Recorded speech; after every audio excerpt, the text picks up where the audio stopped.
André, bonjour. On est aujourd'hui à la Fédération française d'athlétisme. En fait, on se connaît depuis 30 ans puisqu'on est Marseillais tous les deux. J'ai été licencié dans le club que tu as dirigé et que tu diriges toujours en partie. Pour faire un petit historique, tu es le créateur de Marseille-Cassis. C'est souvent un peu comme ça qu'on te présente en raccourci. Tu es le président de la Ligue de Provence. Tu es vice-président de la FFA. Et là, tu brigues un mandat pour devenir président. Alors, tout ce parcours-là paraît très dense. Tu as passé quasiment 40 ans au service de l'athlétisme. Comment on peut résumer déjà tout ce qui s'est passé? Bien, c'est un parcours effectivement qui s'est construit sans calcul, c'est-à-dire un concours de rencontres, de circonstances. Alors ça fait plus de 40 ans que je fais de l'athlétisme quand même, puisque j'ai pris ma première licence en 1961. Donc j'étais minime à l'époque et j'ai pratiqué l'athlétisme jusqu'à la catégorie senior. Après, il y a eu une petite rupture pendant les études. Puis je suis revenu par la course sur route, d'où l'histoire de Marseille-Cassis. Voilà, donc c'est vrai que Marseille-Cassis a été le point de départ d'une prise de responsabilité. J'ai occupé plusieurs postes de dirigeant. J'ai été président de mon club Omnisport. J'ai été président du comité départemental olympique et sportif des Bouches-du-Rhône.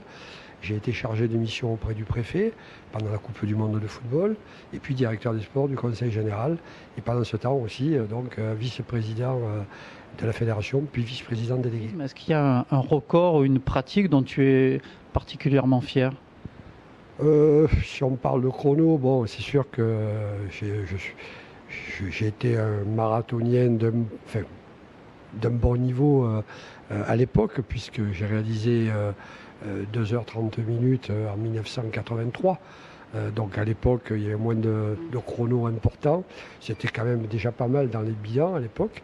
Mais après, bon, j'ai été un bon coureur régional de demi-fond, commencé par le 800, le 15. 5000, 10 000, mais bon, j'ai jamais eu un niveau national dans ces épreuves-là. D'ailleurs, il faut dire que si Marseille-Cassis est né, c'est après avoir participé à Marvejols-Monde.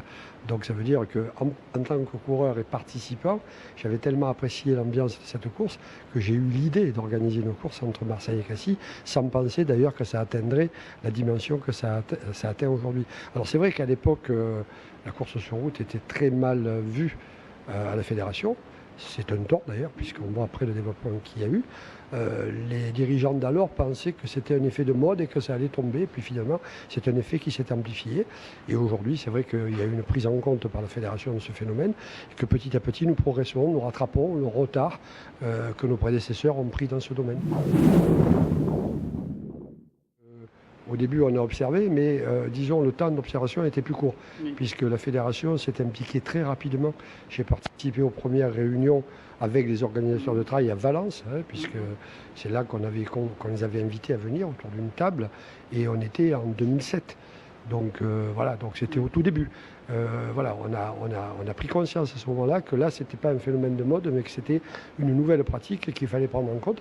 Et la fédération s'est structurée avec des championnats, avec un circuit de trail, le Trail Tour national. Et aujourd'hui, on remarque que la pratique du trail dans les clubs est en train aussi de se structurer, et c'est une très bonne chose.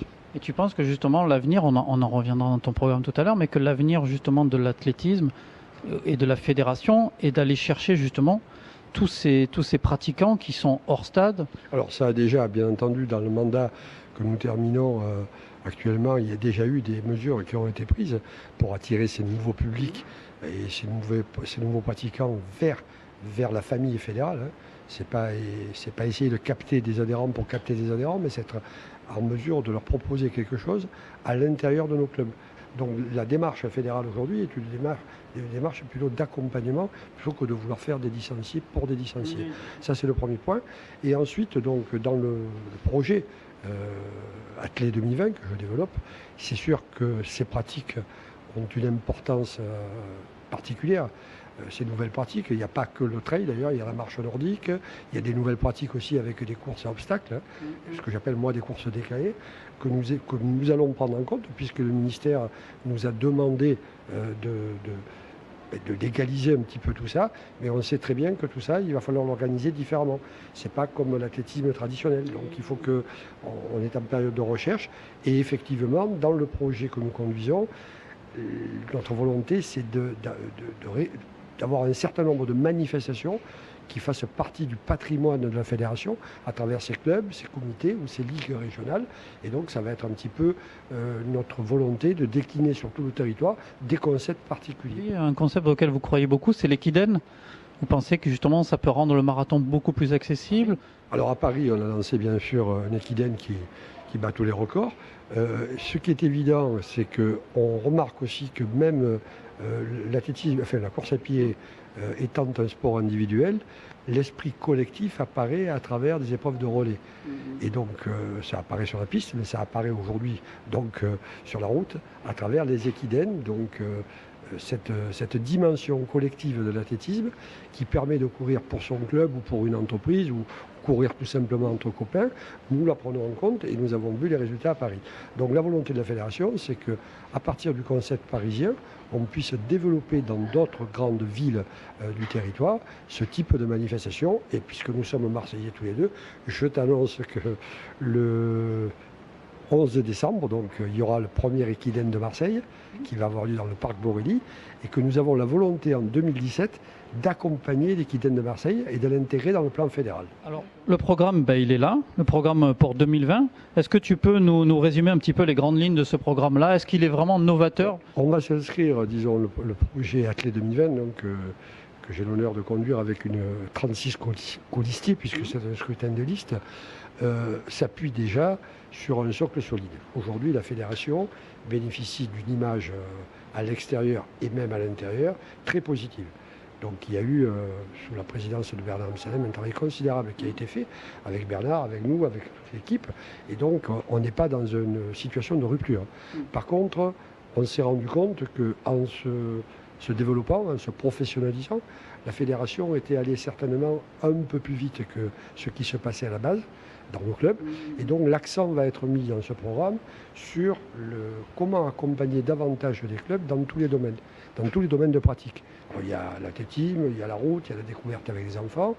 Voilà, tout ça, on va essayer de l'accompagner mieux, faire en sorte que nos structures locales, à un moment où il y a eu une réforme territoriale, donc il y a un nouvel athlétisme régional qui va se construire à travers les nouvelles régions, c'est expliqué dans le programme, et à un moment où on sait que les subventions publiques diminuent. Donc il est important pour la fédération aujourd'hui de ne pas laisser ces clubs de côté. Donc ce programme est davantage tourné vers la proximité et vers les clubs.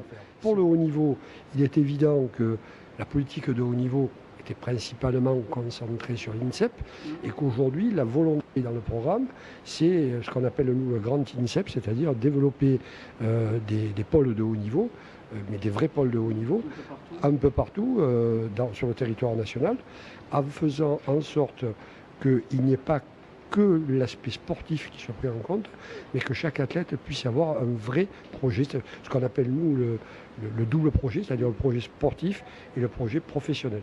Par exemple, aujourd'hui, dans le cadre de l'autonomie des universités, on a la possibilité avec la fédération de passer des conventions, de passer des contrats particuliers avec des universités. Un peu à l'américaine. Voilà. Donc c'est un petit peu... Alors, la loi va nous autoriser, puisque maintenant tout ça, ça peut être décentralisé dans les régions. À Montpellier, ça fonctionne pas mal avec les épreuves combinées. Cette année, il y a des cadres techniques et des entraîneurs, Bruno Gagère par exemple, qui est descendu sur Montpellier. Nous avons à Boulouris un CREPS qui a été entièrement rénové avec des conditions exceptionnelles sur la Côte d'Azur. Donc ça sera aussi un point fort. Dans ce programme, on trouve quelque chose qui sera vraiment la patte André Giraud, c'est-à-dire quelque chose que tu n'avais pas pu mettre en place en tant que vice-président et qui te tenait à cœur et que justement là, tu vas dévoiler dans ce plan. Oui, alors dans ce programme, disons que ce programme a été élaboré en concertation avec un grand nombre de personnes, d'acteurs de l'athlétisme, que nous n'avons écarté personne. C'est-à-dire qu'aujourd'hui, notre sport a la chance de bénéficier de différents acteurs avec des motivations différentes. Sachant que l'athlète est au centre, Autour, nous avons des dirigeants de club, nous avons des entraîneurs, nous avons des officiels, nous avons de simples volontaires dans les compétitions qui transportent des haies, qui transportent des starting blocks, qui transportent du matériel, qui n'ont aucune qualification particulière, mais qui font vivre bien entendu l'athlétisme au jour le jour. Donc autour de ces personnes-là, on a recueilli un certain nombre de propositions et en réalité, on a 92 actions concrètes à mettre en place. Donc ce serait difficile de les énumérer, mais parmi celles qui est importante et qu'on va mettre tout de suite, c'est d'indemniser financièrement tous les clubs qui ont des qualifiés au championnat de France. Que ce soit les jeunes ou que ce soit les adultes, l'hiver et l'été. C'est un système que j'ai expérimenté dans la Ligue de Provence durant le dernier mandat, qui a permis justement à mon club d'avoir des rentrées financières. Et donc ça, nous allons l'expérimenter dès les championnats du mois de février. Alors on rappelle la date des élections, c'est le 17 décembre. Oui. Vous êtes 2 à vous présenter. Hein. C'est ça, il y a 2 listes. Il y a 2 listes seulement. Donc on va être rapidement fixé. Et puis moi écoute André, je te souhaite bonne chance pour l'avenir. Et puis on se retrouve soit ici, soit à Marseille. Soit à Marseille pour les fêtes de Noël. Exactement. Merci beaucoup.